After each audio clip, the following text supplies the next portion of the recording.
Hello, it's that time of year where school is ending and summer is approaching. So it's always nice to do a little bit of end of the year housekeeping. And one of those is a resource called Pear Deck. And if you use Pear Deck, you'll be happy to know that maintenance at the end of the year is super easy. So I just went to peardeck.com, I logged in, and I am at the home screen here. I am going to go to Sessions.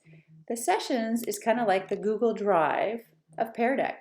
Any session that you have will be here. Anyone that is open will be here. It is not stored in Google Drive. The file, these are all the slides I have, these files are in my Google Drive, but the sessions I create in Pear Deck are underneath sessions in my Pear Deck website. So what do you need to know? Well, the nice thing is if I highlight this right here, you will see that sessions are archived after 30 days. So if for some reason you need to actually find one of those, you can go right here and you can restore it. All right, so if there's something that you wanted to reopen with a student or what have you, you could do that. But active, I would take a look at the status and I can see that I have some open sessions that I did with a teacher a while back. So I would probably want to end that session. So I might turn off the student pace mode there, and I can see that it's still live, so I am going to end the session.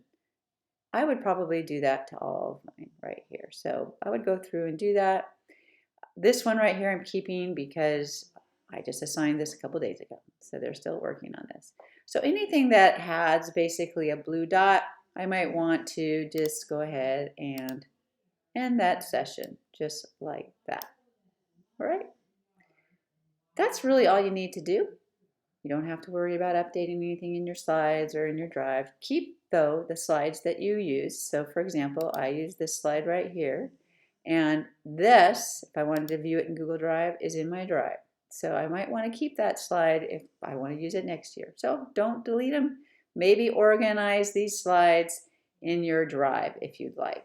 Something to consider. And here it is right here. It's in blue. I might want to add all these in a specific folder called Pear Deck or whatever. Okay? All right, that's about it. Super easy. Hopefully this helped you a little bit. If you have any questions, you can get a hold of myself, Amy Gertenrich-Dwyer, Kristen Montagano, or Carolyn Kirchman. Have a great summer.